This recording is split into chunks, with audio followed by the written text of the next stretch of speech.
বিষয় নিয়ে একটি বক্তব্য আমি শুনেছিলাম।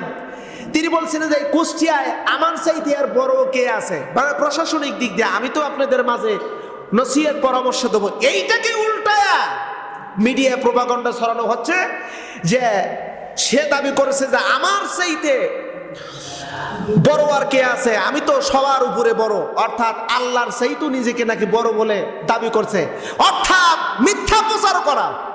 আমি যে কথাটা বলতেছি ভালো করে খেয়াল করবেন, মিথ্যা কথা বলা এক ধরনের গুনাহ, আর মিথ্যা প্রচার করা হলো কি গুনাহ? জাহান্নামে যাওয়ার জন্যই যথেষ্ট। এখন মূল বিষয়টা হলো কি জানেন, আমরা আসলে আমরাই তো আমরা না,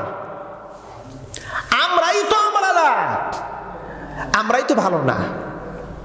ওদেরকে দোষারোপ আমরা করি কারণ আমরাই তো ভালো না। আমরা জাতে মাতাল তালে ঠিক আছি।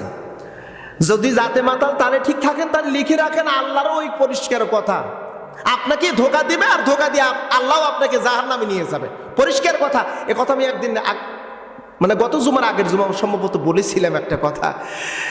ইমাম সাহেব আলেম ওলামার কাছে সবাই যায়, হুজুর ওযু করবো কেমনে, নিয়মটা বলে দেন। নামাজ পড়বো কেমনে, হুজুর একটু বলে দেন না। এই দোয়াটা কিভাবে পড়বো একটু বলেন না হুজুর। এত মাসলা হুজুরের কাছে, আমার কাছে তো মোটামুটি প্রায় দেশের বিভিন্ন জায়গা থেকে টেলিফোন আসে, হুজুর এই মাসলাটা বলেন, ওই মাসলাটা বলেন। কখনো কি কোনো সময় হুজুরের কাছে বা আলেম ওলামার কাছে, আপাতত আমার কাছে এখনো পর্যন্ত কেউ বলেনি, আপনাদের কারোর কাছে বলছে কিনা তাও আমার জানা নাই, হুজুরের কাছে কি কথা কি বলে, হুজুর বলেন তো সামনে নির্বাচন আসতেছে, ভোটটা কোন নেতাকে দেওয়া যাবে বলেন একটু, বলে কি কথা কন না কে? তার মানে বোঝা যায় জাতে মাতাল তালে ঠিক। তাহলে হুজুরের কাছে এত কিছু সমাধান চাইলেন, সবকিছু পাইলেন, নিলেন সমাধান, তো নেতা নির্বাচনের ব্যাপারে একটাবারও সমাধান নিলেন না, হুজুরকে জিজ্ঞাসাবাদ করলেন না। তার মানে বোঝা গেল আমরা এক জায়গায় ঠিক। যাই বলি প্রিয় বন্ধুরা, আমি মাঝে মধ্যে একটা কথা বলি, পুরো মানব জীবনের 100%-এর 70% রাজনৈতিক বিষয় মানব জীবনের সাথে সম্পৃক্ত। 70% পুরো কোরআন শরীফের, 30% হলো অন্যান্য ইবাদত বন্দেগী, আর 70% হলো রাজনৈতিক জীবন। আমি আপনাকে যদি জিজ্ঞেস করে আপনি পটাপট করে অ্যান্সার দিয়ে দিবেন, থাক আমি ওদিকে যাব না। মূল বিষয় হলো আল্লাহর বিধান সমাজের ভিতর বাস্তবায়ন হওয়া খুব জরুরি। আমরা অনেকে অনেক রকমের মন্তব্য করি। একটা কথা মাথায় রাখেন, মিথ্যা প্রচার করা, মিথ্যা বলা, মিথ্যা প্রচার করা, মিথ্যা কথা বলা আর মিথ্যা প্রচার করার মধ্যে ডিভাইজেশন অনেকটা পার্থক্য আছে। আপনি মিথ্যা বললেন, এটা কবিরা গুনাহ। আর আপনি যখন মিথ্যা প্রচার করবেন তখন এটা কি কবিরা গুনাহ হবে? বলতেছে এই কবিরা গুনাহ তাকে জাহান্নামে সাব্যস্ত করার জন্যই যথেষ্ট। কথা কি বুঝতে পারছেন? যদি না বুঝে থাকেন কানটা পরিষ্কার করে মনের ভিতর কথাটা লিখে রাখেন, মিথ্যা কথা বলা কবিরা গুনাহ, আর মিথ্যা প্রচার করা এটা কেমন কবিরা গুনাহ? জাহান্নামে যাওয়ার জন্যই যথেষ্ট।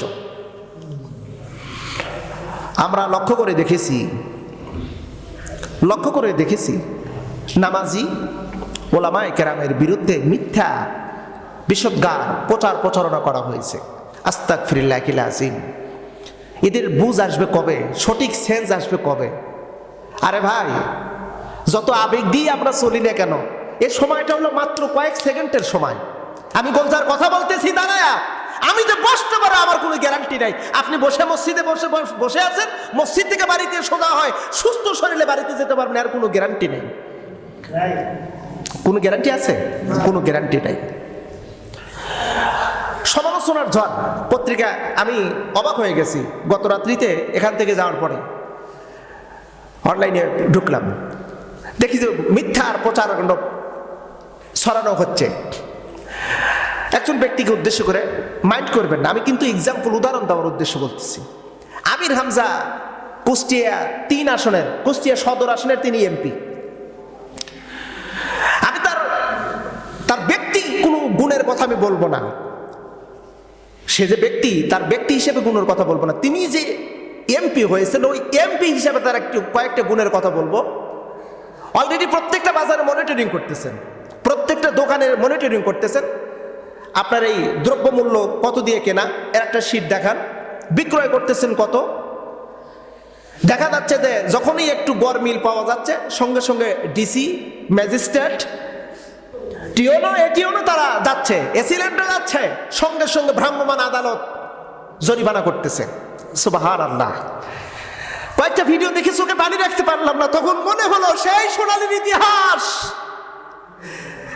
খোলাফায়ে রাশিদিনের ইতিহাসের কথা মনে হলো।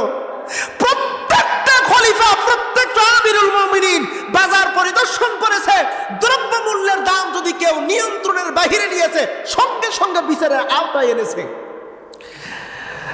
আমার মনে হলো গোটা বাংলার জমিনে যদি 300টা আসরে যদি এমন আল্লাহর ওয়ালিরা যদি খোলাফায়ে রাশিদিনের মতো যদি এরা যদি আসন যদি পেত আর মনিটরিং যদি করত, আমার বাংলার জমিনে 1 টাকার দুর্নীতি করার দুঃসাহস পেত না।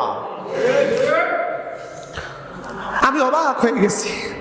প্রিয় বন্ধুরা, গতকাল মিডিয়াতে দেখলাম, তার বিষয় নিয়ে একটি বক্তব্য আমি শুনেছিলাম। তিনি বলছিলেন যে কুষ্টিয়ায় আমার চাইতে আর বড় কে আছে, মানে প্রশাসনিক দিক দিয়ে। আমি তো আপনাদের মাঝে নসিহত পরামর্শ দেবো, এইটাকে উল্টায়া মিডিয়ায় প্রোপাগান্ডা ছড়ানো হচ্ছে যে সে দাবি করেছে যে আমার চাইতে বড় আর কে আছে, আমি তো সবার উপরে বড়, অর্থাৎ আল্লাহর চাইতে নিজেকে নাকি বড় বলে দাবি করছে, অর্থাৎ মিথ্যা প্রচার করা। আমি যে কথাটা বলতেছি ভালো করে খেয়াল করবেন, মিথ্যা কথা বলা এক ধরনের গুনাহ, আর মিথ্যা প্রচার করা হলো কি গুনাহ? জাহান্নামে যাওয়ার জন্যই যথেষ্ট। তাহলে আমাদেরকে সতর্ক হওয়া দরকার আছে না নাই? একটু জবান খুলে বললে আমি খুব খুশি হব। সতর্ক হওয়া দরকার আছে না নাই? সেই কথা বলবো না যে কথার কোনো ভিত্তি নাই, সত্যের কোনো লেশ মাত্র নাই। হে, যেটা সত্য, সত্য সমালোচনা করা জায়েজ আছে। একটা কথা মাথায় রাখবেন, সত্য কথা সমালোচনা করা জায়েজ আছে। যদি আপনি মিথ্যা কথা বলেন তাহলে তো কেমন হলো? কারণ নবী করিম সাল্লাল্লাহু আলাইহি ওয়াসাল্লাম বলেছেন আল মুসলিম, মুসলিমের ব্যাখ্যায় রাসূল বলেছেন মুসলিম, মুসলিম কাকে বলা হয় এ ব্যাপারে রাসূল বলেছেন, মুসলিম শরীফের হাদিস, আল মুসলিমুনা মান সালিমান মুসলিমুনা মিন লিসানিহি ওয়া ইয়াদিহি। একজন মুসলমান, প্রকৃত মুসলমান ওই ব্যক্তি যার জবান আর হাত দ্বারা, প্লিজ অ্যাটেনশন, কথাটা বলি, একজন মুসলমান, প্রকৃত মুসলমান ওই ব্যক্তি যার জবান আর হাত দ্বারা অপর একজন মুসলমান নিরাপদে থাকে। কথাটা যদি না বুঝে থাকেন আবারও বলতেছি, প্রকৃতপক্ষে একজন মুসলমান সেই ব্যক্তি যার জবান আর হাত দ্বারা অপর মুসলমান নিরাপদে থাকে।